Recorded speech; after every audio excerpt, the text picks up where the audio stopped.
ये जो है ये government of India election commission की तरफ से ये सारे जो इंडिया में अभी टोटल 16 स्टेट्स में और 3 यूनियन टेरिटरीज में एसआईआर चालू है। ये पूरा उसका टाइम टेबल जो है इलेक्शन कमीशन ने इसका रिलीज़ किया है। तो अभी जैसे मैं महाराष्ट्र में हूँ, तो महाराष्ट्र का आप देखोगे तो महाराष्ट्र में 20 जून से यानी नेक्स्ट वीक से जो है बीएलओ का ट्रेनिंग और जो इलेक्शन का जो इलेक्शन कमीशन का जो इलेक्ट्रोल लिस्ट है उसका प्रिंटिंग चालू हो जाएगा।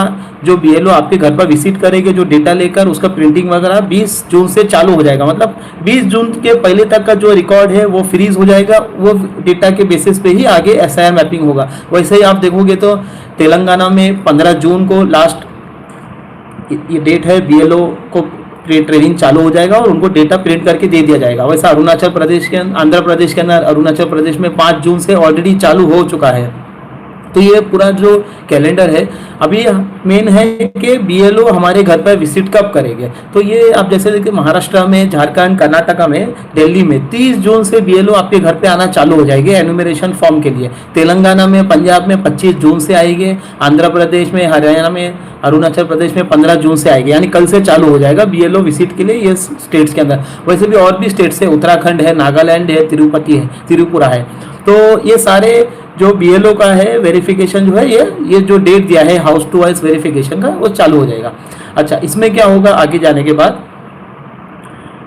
इसमें जो बीएलओ वेरिफिकेशन करेंगे टोटल पूरा 1 महीने का एक्सरसाइज है ये। इसके बाद में जो बीएलओ लेके जाकर डेटा इलेक्शन कमीशन में अब मैपिंग करेंगे, जो भी डेटा आपने दिया है इसका ड्राफ्ट इलेक्टोरल रोल निकलेगा। यानी आपने जो डेटा सबमिट किया है वो मैपिंग करने के बाद एक फाइनल लिस्ट के पहले ईसीआई क्या करेगा, इलेक्शन कमीशन एक ड्राफ्ट निकालेगा।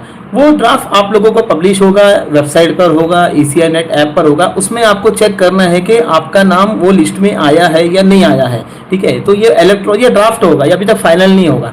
ठीक है, तो आपको अपना डिटेल चेक करना है कि आपने जो एनुमरेशन फॉर्म में डिटेल्स भर के दिया था सेम टू सेम डिटेल्स, आपका नाम, आपका एपिक डिटेल्स, आपके फादर का नाम, हस्बैंड का नाम, सब डिटेल्स बराबर आया है नहीं आया है। आपको ड्राफ्ट जो आएगा अभी जैसे फॉर एग्जांपल महाराष्ट्र में जो ड्राफ्ट आएगा वो 5 अगस्त को आएगा। मतलब 29 जुलाई को जो है बीएलओ सारा अपना हाउस टू हाउस वेरिफिकेशन बंद कर देंगे, डेटा लेके जाकर आप ईसीआई को सबमिट करेंगे, ईसीआई पूरा डॉक्यूमेंट मैपिंग वगैरह करके 5 अगस्त को ड्राफ्ट निकालेंगे।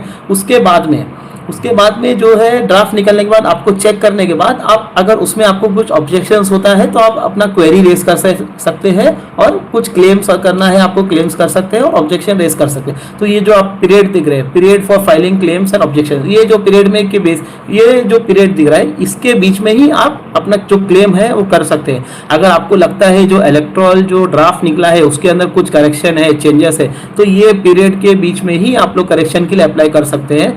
अगर आपका डेटा नाम अगर इलेक्टोरल लिस्ट में नहीं आया है तो ये डेट के बीच में आप ईआरओ जो होता है आपका लोकल असेंबली कॉन्स्टिट्यूंसी का, उसके आप पास जाकर आप यहाँ पे क्लेम कर सकते हैं कि आपका डेटा इनकरेक्ट आया है या ड्राफ्ट में नाम ही नहीं आया है। उसके बाद में आपको नोटिस आएगा, ये नोटिस का पीरियड है, ये मतलब जो आपने क्लेम किया था क्लेम इसके ये पीरियड के बीच में वो क्लोज होगा। ये पीरियड के बाद में फाइनल जो लिस्ट निकलेगा एसआईआर का, ये डेट दिया हुआ है। जैसे कर्नाटका, महाराष्ट्र में 7 अक्टूबर लास्ट डेट है जब फाइनल लिस्ट निकलेगा एसआईआर का, तेलंगाना में 1 अक्टूबर को निकलेगा, आंध्र प्रदेश में 29 सितंबर को निकलेगा। तो ये जो है पूरा कैलेंडर ईसीआई ने दिया है, ये कैलेंडर के बेसिस पे ही पूरा एसआईआर का प्रोसेस चलेगा। अभी